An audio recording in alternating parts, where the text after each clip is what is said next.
So if we could have the first slide. And I want to start my talk today really to thank you for inviting me to give a lecture in what sounds like a really interesting series. I wish I had the time to listen to them all, and I feel slightly intimidated, I must admit, by the caliber of your previous speakers, especially because my own work on women and the climate crisis rests so much on the work that a whole group of feminist scholars have done over a period of 20 years. And they've been studying the subject long before most people were interested in the subject. I'm also very aware of the fact that this lecture series has been organized by the Instituto Humanitas Unisinos in Rio Grande, a state that suffered such a catastrophic flooding last year, displacing so many people. And of course, this was very widely reported in the UK and Europe at the time. But if we compare the coverage, the media coverage of the floods that you suffered with the coverage of floods in the global north, like in Germany, in Switzerland, in Valencia, in Spain, or in particular, the recent floods in Texas, well, it's very obvious how unequally the world's attention is distributed. Can I have this next slide, please? I'm also very aware that if you look at the list of the top CO2 countries that are emitting, you see Brazil coming in at number 4, but next slide, please. If you look at per capita emissions by individuals, you'll see that actually Brazil comes quite low. In fact, Brazil ranks at number 128 out of 219 nations. So just those facts show you some of the causes and effects of the climate crisis and how it's represented around the world. But I also want to make the point, before I start, that extractivism isn't only about extracting and burning fossil fuels. It takes another form. It also takes the form of extracting the raw materials of the lived experience of people in the global south. So people like me take the experience of people in the global south and refashion it, turn it into our theories and arguments, and then return it to the global south as if we're giving you some valuable gift rather than appropriating your experience. So inequitable relationships in scholarship, I believe, are another form of capitalism, but I'm sure I don't need to tell you that. So next slide, please. I was invited here to speak because of the book I wrote, How Women Can Save the Planet, in which I try to bring together the work of feminist climate scholars with the voices of climate activists. I must admit, I'm not overly fond of this title. My publishers liked it, because it sort of sets up the idea that women should take on the task of ecological savior. So you do the childcare, the shopping, the cooking, the cleaning, the care of old people. Oh, yes. And then in your spare time, why don't you go and save the planet? And I've had various suggestions of how the title could be changed. How women can save the planet, but not on their own. Or how women can save the planet, but they shouldn't have to. Okay, so I'm going to start by briefly outlining some of the particular impacts of the climate crisis on women. I'm only going to do that briefly because this cycle of lectures, which has a fabulous title, Common Future Ideas for Delaying the End of the World, and I want to focus mostly on solutions rather than problems. And you may, many of you, be familiar with this material, but I will just run through it for those who aren't. So this is really the idea that the climate crisis is felt in particular and in distinct ways by poor women of colour in the global south, even though they have done the least in the world to cause it. And I look at moral panics around population growth and the fertility of women in poor countries like Nigeria, Tanzania, and Ethiopia, and discuss how these are completely misplaced and unwarranted because these countries don't figure in even the world's top 75 greenhouse gas emitting nations. You know, the women in Nigeria, Tanzania, and Ethiopia could produce a dozen more children each, and they would be affecting the climate crisis less than my 2 children in the global north. And that's even though we call our younger daughter the Green Inquisition because she's so committed to decarbonizing her life. But just by virtue of where she lives, she is responsible for more carbon than any of those women.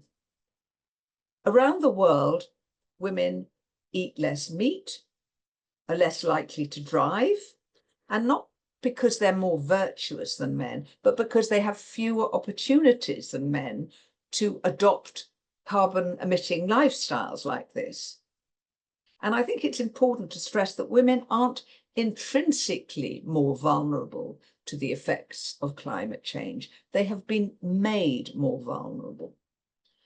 For example, girls are forced to abandon their education because they need to walk further and further to collect wood and water for cooking and heating because of the climate crisis. And then there are disasters, which we know now aren't necessarily originate from the climate crisis, the climate emergency, but are made more intense and more frequent because of it. And it may sound strange to say that disasters discriminate, but they do. Women are 14 times more likely than men to die in floods, tsunamis, and drought, especially in the global south. Why? Well, for example, there are cultural prohibitions that prevent them learning to swim, or that prevent them visiting public places where the alerts about an imminent disaster are broadcast. Then they don't want to abandon their cooking pots. They don't want to leave behind the old people or the children they're looking after in order to save themselves. They may have traditional clothing that stops them from running. And once they are forced to migrate, they are vulnerable to sexual violence in temporary shelters from strangers, but also from partners, because they've been removed from the support networks of families and friends. And then they're more likely to become child brides, because that means that the family has one mouth less to feed. So if we analyze emissions through an intersectional lens, which is the only really accurate way to do it. And by intersectional lens, I mean one that recognizes class, gender, and racial differences, as well as differences connected with disability and age. And it's interesting how often age is left out of the intersectional approach. Well, if we look at the climate crisis through that lens, it's clear that the guilty parties are the rich, mostly male individuals, and fossil fuel companies. I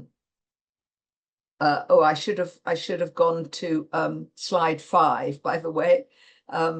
Now, you will see that the guilty parties are the rich, mostly male individuals and the fossil fuel companies they lead that extract and burn in the global north, and not women or those gendered as women in the global south. But yet, and also if you look at climate protests, they are dominated by women and girls.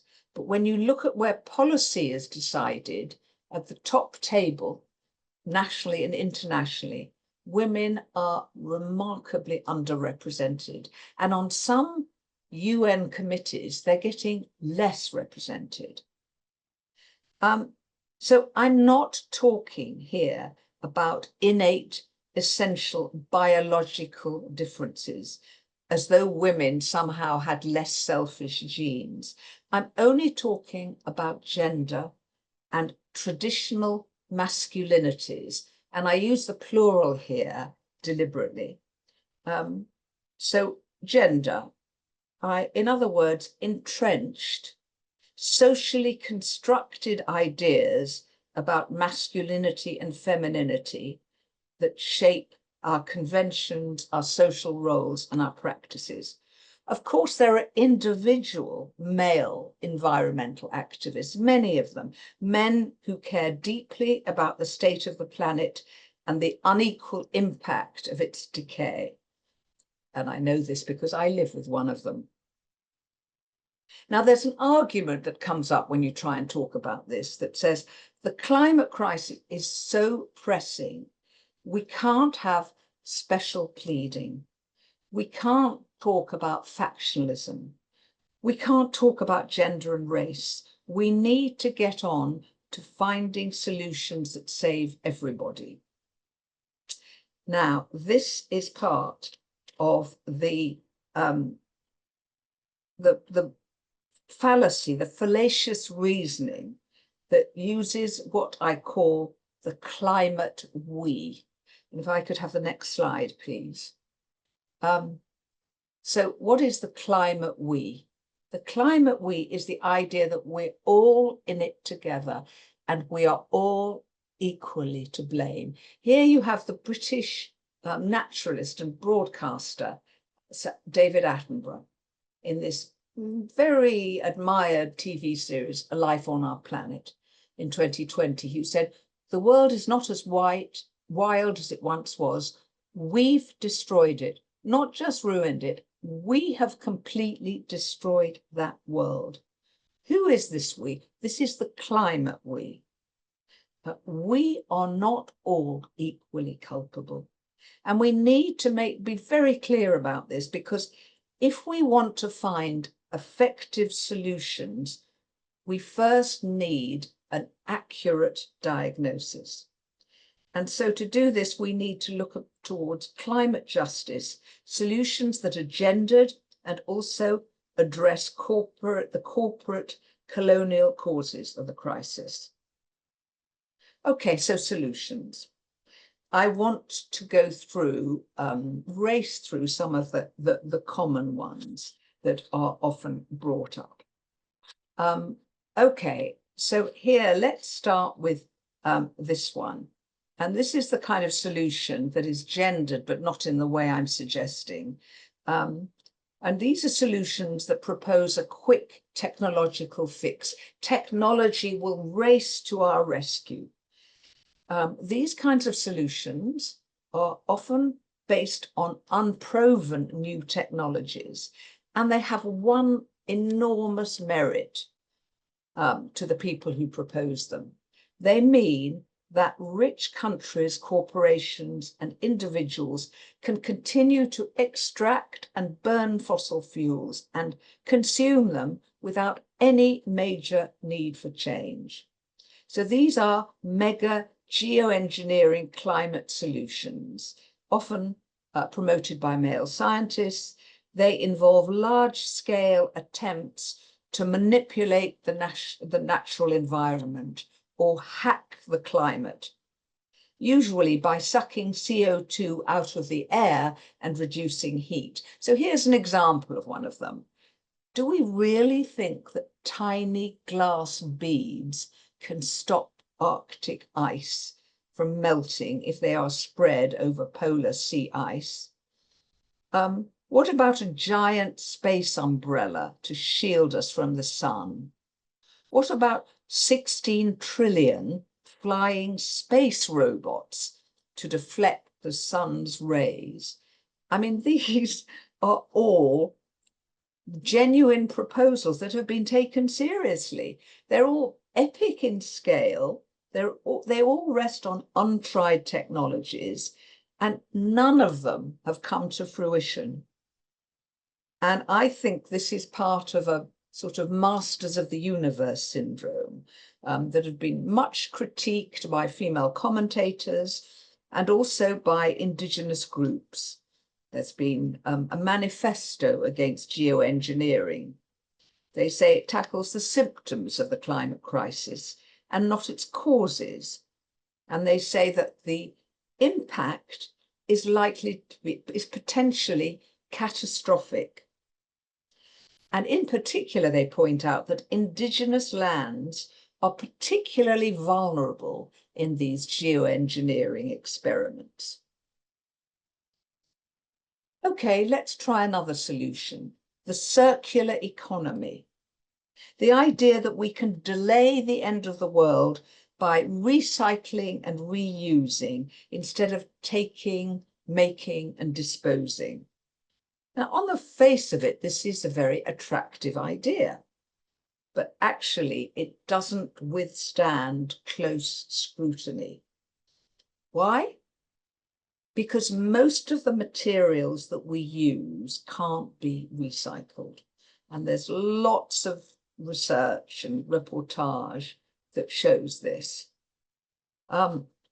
Next, hold on a minute, no, not that. Hold on a minute, I've got my, I've got myself, and huge, next slide, please. Huge stockpiles of what consumers in the global north who are always being told to recycle and feel very virtuous when they do so. But we know that most of it ends up in the global south. It's either abandoned or dumped. It defaces the environment, often pollutes it. It often gets burnt, emitting toxins, or it's dumped. And this is an example of plastic that gets dumped in the global south. So we, and I'm not talking about the climate we here, by we, I mean the rich nations, we don't only export our rubbish, we also export its harmful afterlife. Okay, what about RED? Next slide, please. This was a UN initiative, stands for Reducing Emissions from Deforestation and Forest Degradation in Developing Countries. So in theory, this initiative rewards indigenous people for good forest management, which I find such an insulting phrase, because indigenous people have managed forests effectively for centuries, for generations. They are not the problem. But it provides a financial incentive through carbon trading. And so wealthy, high-emitting countries pay carbon credits to poor countries to introduce practices that prevent the loss or degradation of forests, which we know is a major cause and a major result of the climate crisis. Well, of course, wealthy countries love this because they can buy their way out of trouble. It's a cheap way of being seen to do something about the climate crisis, but which doesn't threaten their economic structure. Now, of course, from the Southern Hemisphere, this looks quite different. They call it a forest offset scam, colonialism of forests, capitalism of the trees and air.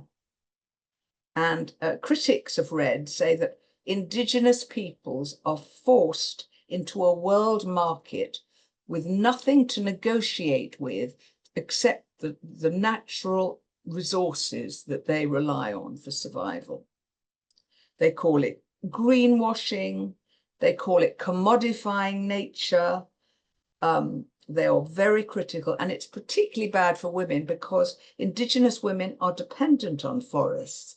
They're the ones who gather the firewood and collect the water and keep the seeds. And they rely on the forest for food and medicinal herbs. And they have a huge store of knowledge about the forest. Yet when RED was dreamed up, were Indigenous women consulted? Were they involved? Of course not. This is what happens when you are gender blind. You're also gender unjust.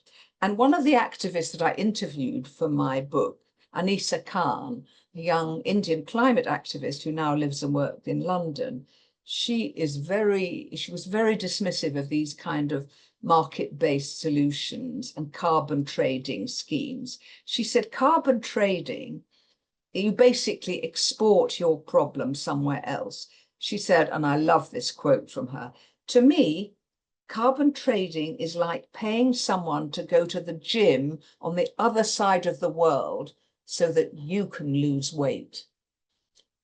Says it all. Okay, I'm just going to end quickly with two other solutions for delaying the end of the world. And both of them, no, that's too soon. Can we go back to the last slide, please? These two other solutions are ones that have been adopted enthusiastically recently by the British government. And one is carbon capture. This is basically where you remove carbon dioxide from the emissions and then try and store them geologically.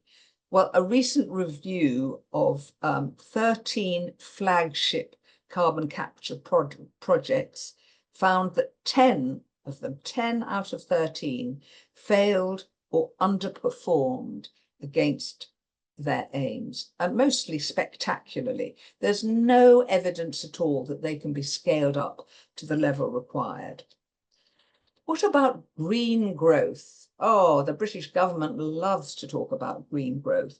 This is the idea that you just transfer economic growth from harmful products to beneficial ones. Again, you don't have to change any other social relations, economic relations. But the very definition of green growth is problematic. For example, the batteries that are needed for solar energy require millions of tons of lithium. And where is that extracted from? Yes, of course, the global south. South America is one of the places where the minerals that are the basis of so much green technology can be found. And it's set to be exploited all over again in what some people have called green colonialism.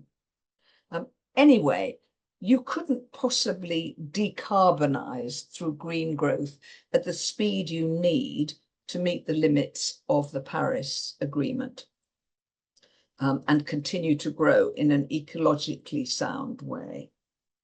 Okay, so we've looked at those, we've discounted those solutions. What about green growth? Sorry, what about degrowth? Now, this is a particularly interesting one because, at least in the global north, economic growth has become such a shibboleth, such a panacea, that it's almost heretical to challenge it. So degrowth as a phrase was coined in 1972 by André Geertz, who's an Australian French philosopher, and he argued that capitalism and the economic growth on which it depended were incompatible with maintaining the Earth's ecological balance. What we needed, he said, wasn't zero growth, wasn't economic growth, wasn't zero growth, it was actually degrowth. And this has become very popular. So this degrowth doesn't think that technology will ride to our rescue. It doesn't fall back on things like carbon trading or carbon offset or things that will allow the global north to keep polluting. The degrowthers argue instead that we should be living within the planet's boundaries by radically reducing production and consumption in the global north. And here is one of the leading degrowthers in the UK. He's a British economic anthropologist, Jason Hickel. And you can see the title of his book, rather like mine. Publishers love this How to Save the Planet, How to Save the World titles. And Hickel says we cannot keep increasing the levels of industrial production and consumption. He says capitalism depends fundamentally on growth, otherwise it falls into recession. But beyond a certain point, economic growth doesn't improve people's lives. The important thing, he says, is what is being produced, whether it provides people with the things they need to live decent and fulfill lives, and how income is distributed. And you probably will have heard arguments rather like this by Kate Raworth, who I think was your last lecturer, and wrote that marvelous book, A Donut Economics. And Hickel goes down the same path. He says high income societies need to organize their economies around human well-being rather than capital accumulation to save the planet. And we need to actively reduce our excess resource and energy use to bring the economy back into balance with the living world. He wants a post-growth, post-capitalist society where we live in harmony with our environment, where we respect its limits and acknowledge our interconnectedness with the natural world. And he makes the contrast with the development of capitalist markets, whose goal is to extract and accumulate surplus, and whose success in doing this is inseparable from colonialism. A capitalist society is necessarily a colonialist one because so many of the raw materials that capitalist industries depend on come from countries in the global south that were colonized in order for their natural resources to be appropriated and exploited for the benefit of the global north. Okay, and how do we reach that point of degrowth?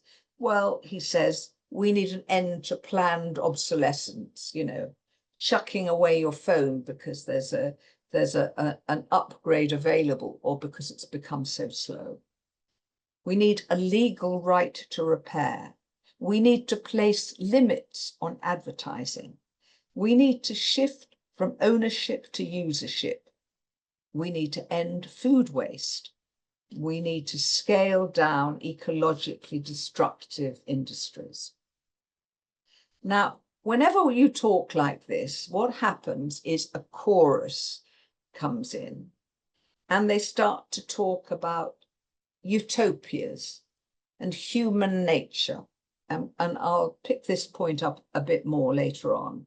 But it always amazes me that policies and practices which are destroying the planet before our very eyes are characterized as realism and realistic. And ones that try to find solutions are described as fantastic and unrealistic. It's a kind of Alice in Wonderland where everything has been swapped over. So next slide, please. I just want to quote what the Marxist critic Frederick Jameson said. It seems to be easiest for us today to imagine the thoroughgoing deterioration of the earth and of nature than the breakdown of late capitalism. Okay, I want to disagree with Hickel on one point. Mostly I agree with him. But from a feminist point of view, it's very extraordinary that he doesn't mention care work, as far as I can see, until page 225 of his book. And then he uses rather curious terms to describe it. He says it would be a good idea to shorten the working week because it frees people to spend more time caring, whether that's nursing a sick relative, playing with children, or helping restore woodland. Now, I've puzzled over this sentence for quite a while because it seems to characterize care work not as if it will work, but as if it was some kind of life-enhancing spare time activity. Now, Hickel does recognise that care work is mostly carried out by women and that it's invisible, but he still talks about it improving people's sense of happiness and meaning. And I think this is a very narrow way of understanding what is involved in care work, how grueling it can be, as well as satisfying, how repetitive it is. And he fails to take account of the unequal distribution of care work, both within an economy and also internationally. And we know that high-income countries, like the UK, for example, include low-income households, often headed by women. So degrowth on its own doesn't guarantee an equitable solution to the climate crisis unless it includes redistribution of resources within countries and not just between them. The blind spot that many, sorry, I've got to actually switch off something here as my, maybe if I just switch that off, that will go. This blind spot around gender is reproduced in many different versions of the Green New Deal. Next slide, please. We've got Alexandria Ocasio-Cortez, the American congresswoman who proposed a Green New Deal in 2019. And this was, next slide, please. This was modeled on the New Deal of Roosevelt in 1930s. And it had lots of good suggestions in this program, but it hardly mentioned gender, hardly mentioned women. Next slide, please. The same is in the Green New Deal,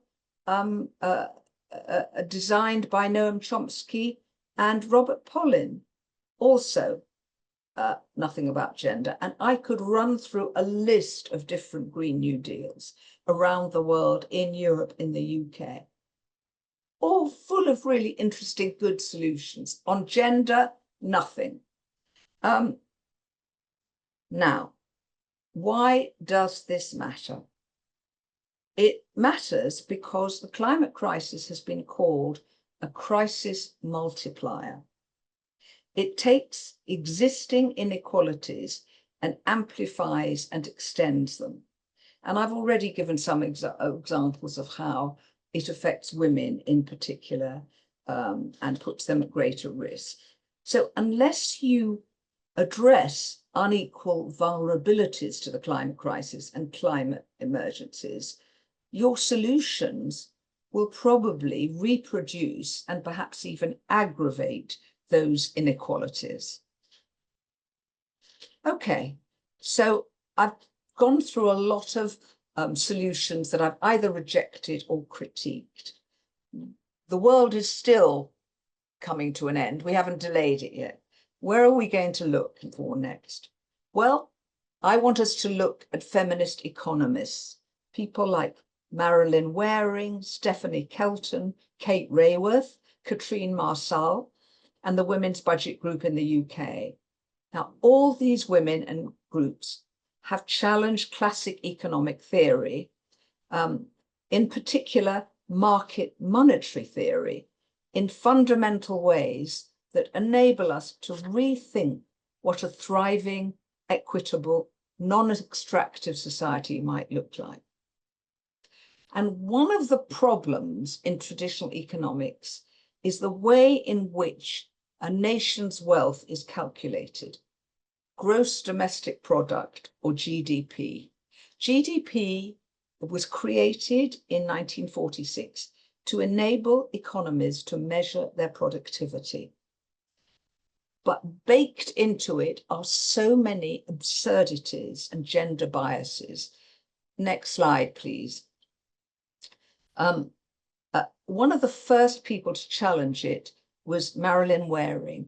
Marilyn Waring was a New Zealand Member of Parliament, and she wrote a book in 1988 called If Women Counted, A New Feminist Economics. She said, women's labour is invisible in GDP, but so too is the ecosystem, because GDP doesn't distinguish between clear air and polluted air. It doesn't care whether drinking water is safe or tainted. For our purposes, what's also crucial is that GDP ignores or considers non-productive the care work done by women.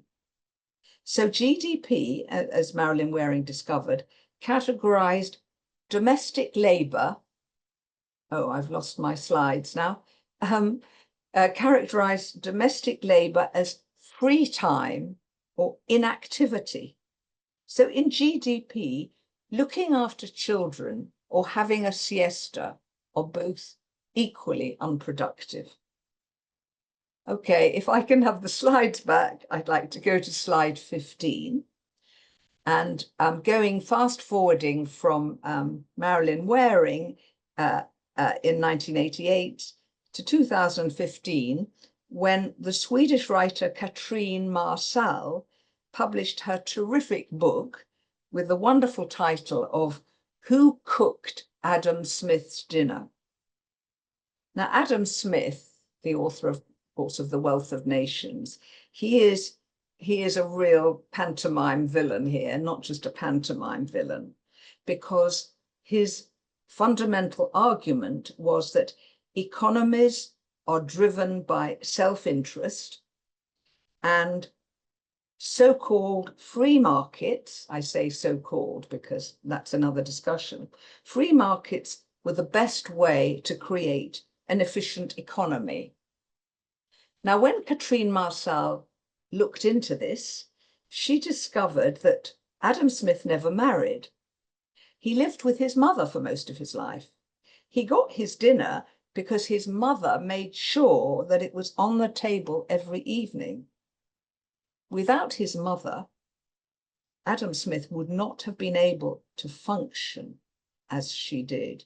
And if we can get our slides back, the next slide is actually a picture of Adam Smith's mother. And Katrine Marsal gives her a name, Margaret Douglas, and gives her an identity in her own right. But women like Adam Smith's mother, Margaret Douglas, are invisible in gross domestic product, GDP. And there's a joke among economists that if a man marries his housekeeper, the GDP of the country declines. If, on the other hand, he sends his mother into an old people's home, it increases again.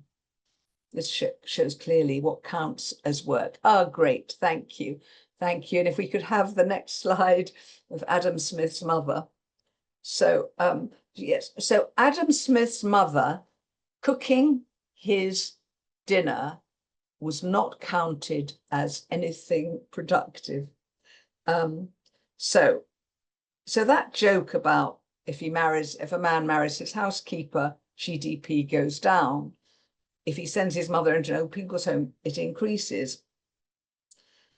You could extend that joke in many ways. For example, if you breastfeed, you're not contributing to GDP, but if you buy baby formula, you are. If you smoke, you're contributing to GDP by buying cigarettes.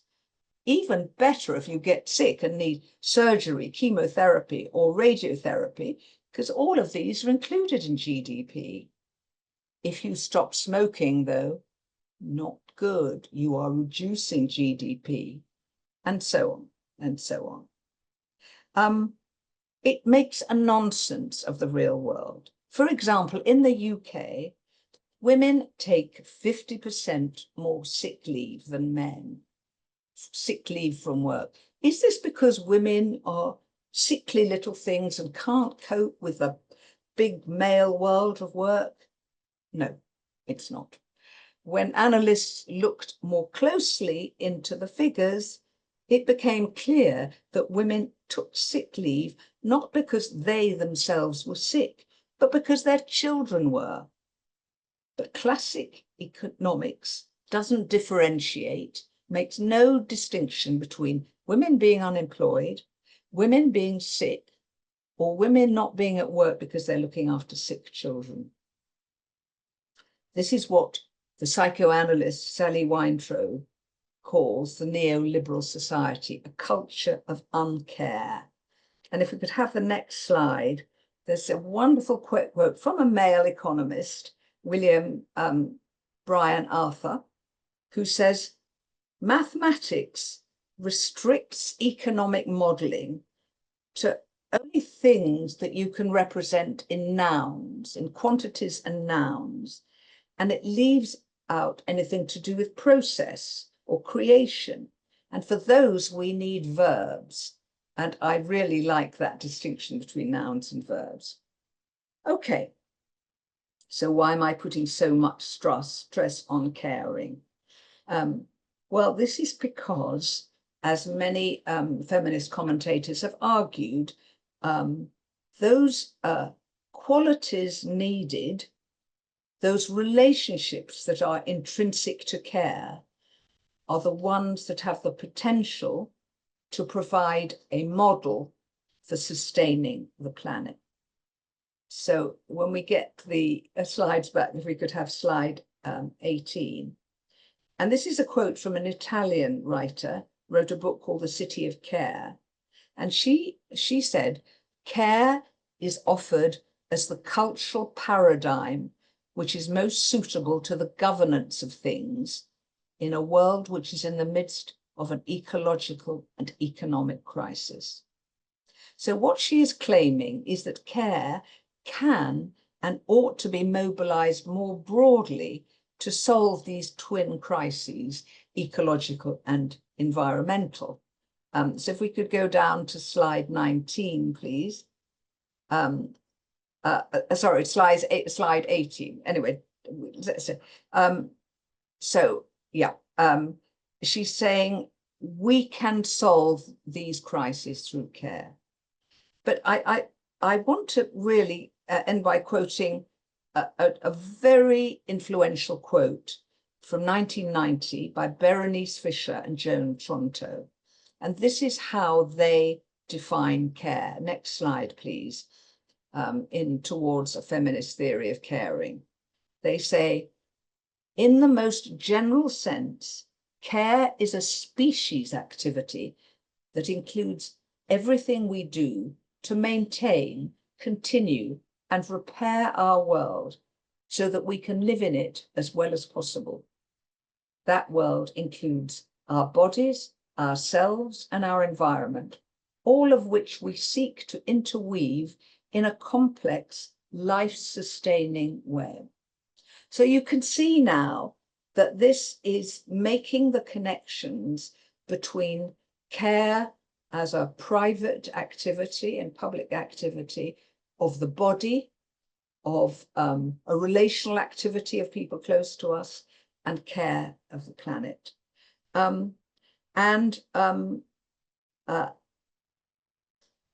Those connections between the exploitation of nature and the subjugation of women, they were documented in a really fresh way in 1980 in a book, next slide please, by Carolyn Merchant called The Death of Nature.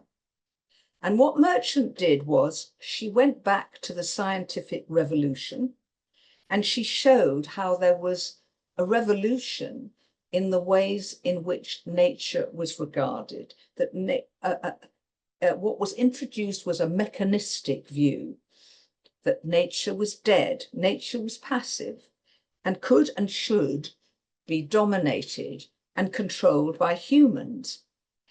And she showed too how this worldview about nature went hand in hand with patriarchal attitudes to the domination of women.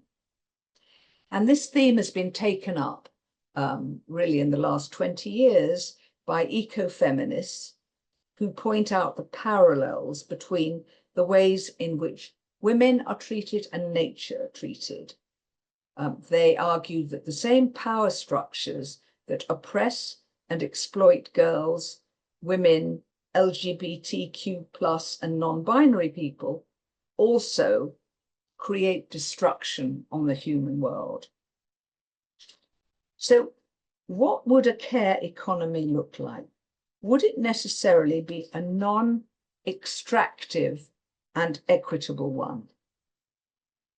Well, we know that for generations, care work was invisible, carried out in the home, but by women. When women went into the workforce, they started to look for other solutions, and among them, private solutions.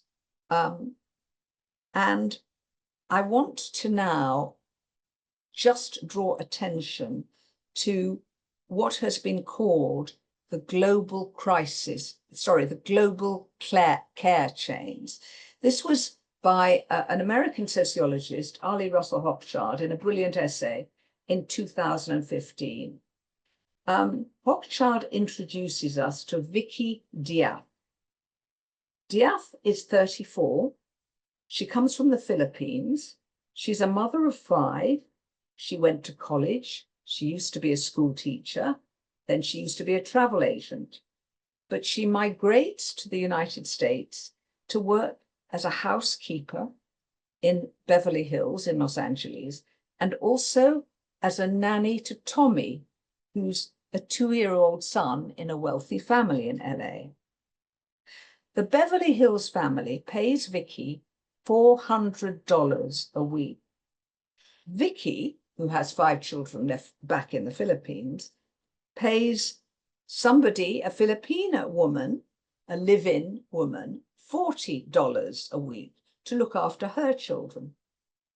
And that woman looking after her children pays another woman less to look after her children. So these are 3 chains of caretakers.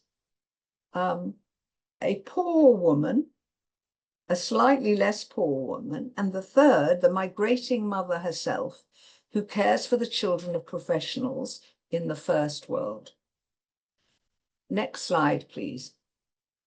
This is the brutal question that Ali Russell Hochschild asks.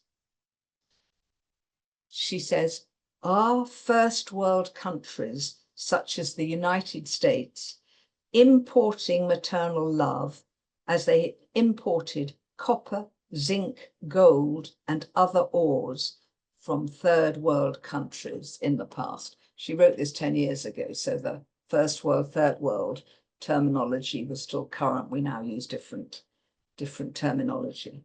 But so she's making a very important point. Hochschild, by the way, was a sociologist who in 1983 coined the phrase emotional labor. So she's looking at different forms of extractivism, including emotional. Okay, I've been talking for a very long time and we still haven't delayed the end of the world. Let's look at some of the positive schemes that are based on a non-extractive society, a feminist, equitable economy. So going back to Joan Tronto, she suggested that everyone should be required to work less and spend a certain amount of time every day caring, whether it was for people or the planet. So immediately people object and say, this is coercive, this is undemocratic. But my retort to that would be, is it any more undemocratic than asking people to pay taxes or stop at traffic lights? Or what about an income for people caring for an income to care for people and the planet? That was proposed by Selma James, one of the founders of the wages for housework movement in the 1970s. People then will come up and start saying, how can we afford it? And to answer that question, I encourage you to read the book, The Deficit Myth by Stephanie Kelton on modern monetary theory. It shows you very clearly how we can afford that. Okay, if we can find slide 22, there's the, there we are, We Do movement, the Women's Environment and Development Organization based in the US, which proposes a feminist Green New Deal, which includes pretty much everything that was left out of Alexandria Ocasio-Cortez's Green New Deal, including paid family leave, free childcare, an end to American extractivism overseas, reparations to those countries most affected by America's damage to the planet. I think of this as a plan that would make Donald Trump wake up screaming in the night that he'd had a nightmare. Now, people, of course, immediately come up and say, this is fantasy, this is utopian. But let me give you this fact. If you invest 1% of GDP in the care sector, it produces 2.7 times as many jobs in the economy overall as the same sum invested in construction. What's more, investing in care is 3 times less polluting for each job created than investing the same amount in the construction industry. So care jobs, it turns out, are green jobs.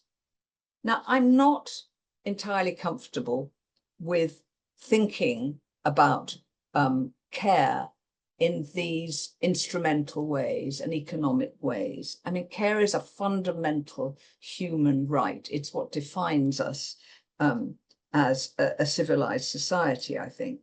But next slide, please. These figures come from a very interesting group of feminist economists in the UK, the Women's Budget Group, who produced this report, Creating a Caring Economy, a Call for Action.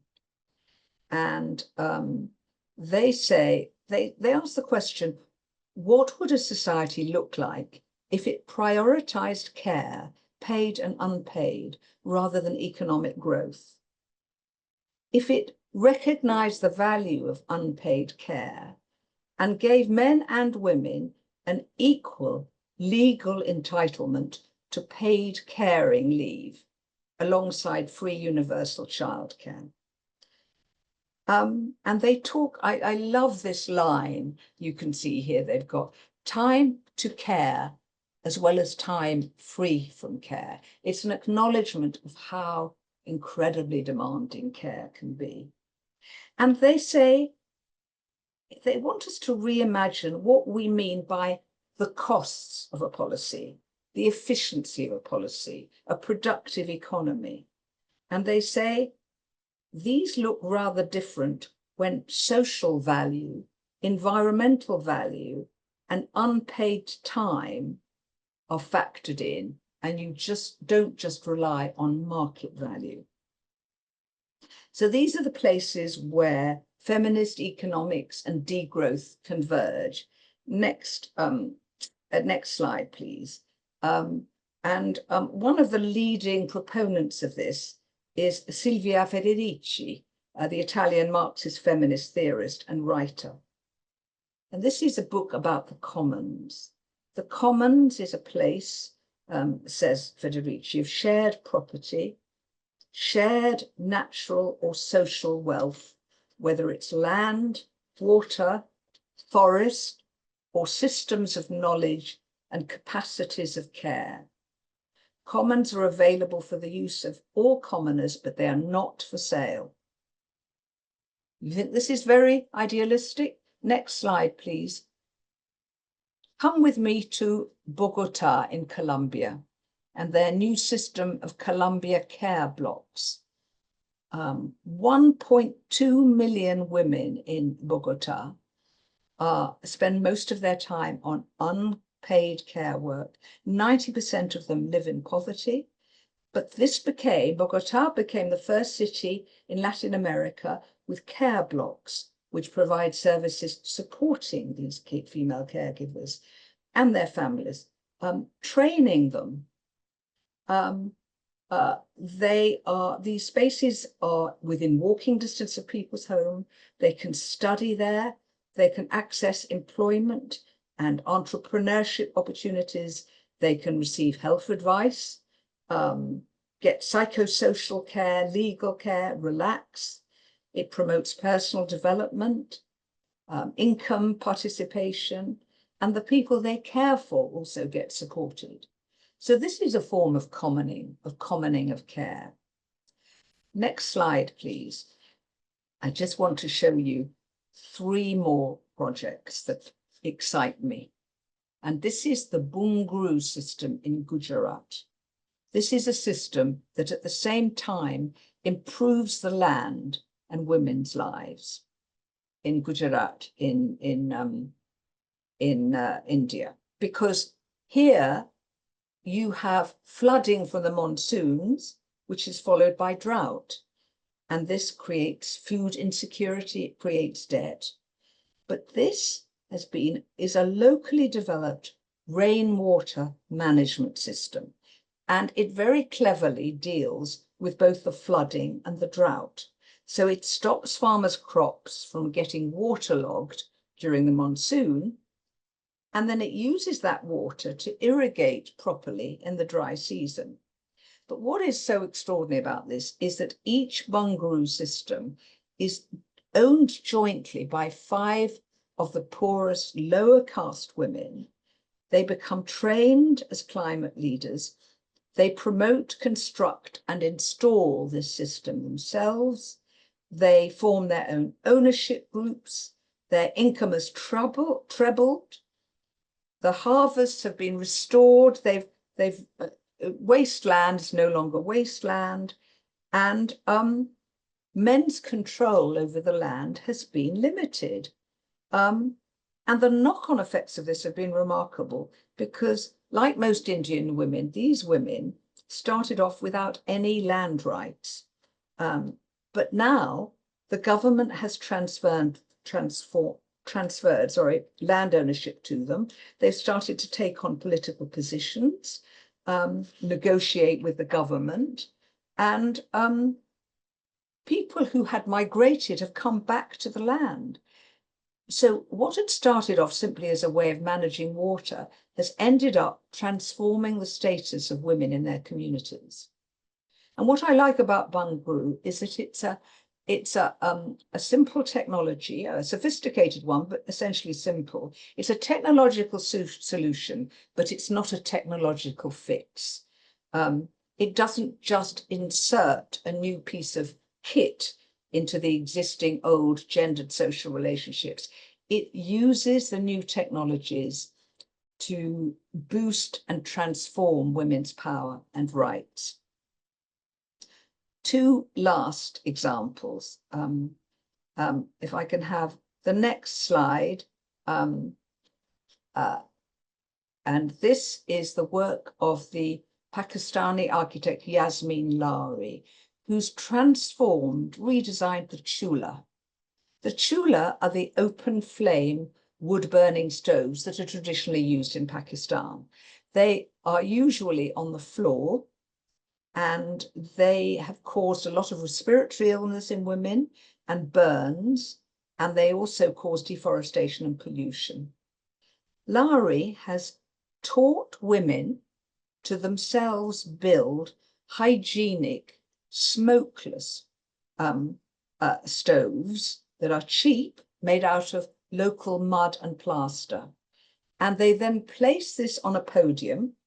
So it literally, as well as metaphorically, elevates women physically and raises their dignity and status. And they can see each other. So the private space has become a public space. Next slide, please. And the last example I want to give you is the work of an Indian architect, Anupama Kundu, who uses in her designs, uses innovative technologies, but also traditional crafts, so providing employment for traditional craftspeople. And she shows us what an extractivist, non-exploitative architecture looks like to create beautiful and generous public spaces. Now, I've almost finished. I could spend the rest of the day outlining projects like this, and I guarantee, lift your hearts. And God knows, most of our hearts do need lifting at the moment. What these projects all do is they redefine what is a good life. And they also challenge the idea that to get a good life, we need sacrifice. We need to abstain from things that give us pleasure. There's a British philosopher called Kate Soper, who says that post-growth living will give us an infinite alternative hedonism. So these kinds of degrowthers refuse the idea, they reject the idea that we live in an era of scarcity. They say, actually, we live in an era of radical abundance because the world is full of things that we actually need rather than those we want. Federici says, we need to re-enchant the world. We need to recover the power of collectively deciding our fate on this earth. And she says, we need to reconnect. We need to oppose social and economic justice, but also reconnect with nature and reinvent what it means to be a human being. And she says this is hard to do because the hold of capitalist logic on our subjectivity remains very strong. And so I want to end on this point because this, I think, is one of the most awful, terrible things that capitalism, colonialism, neoliberalism, racism, and patriarchy have done. And that is to limit our minds and our language. You know, the British Prime Minister Margaret Thatcher famously said, there is no alternative. No alternative to neoliberalism, to capitalism. But she was wrong. There are alternatives, and there are plentiful ones. And if I could have my final slide, please.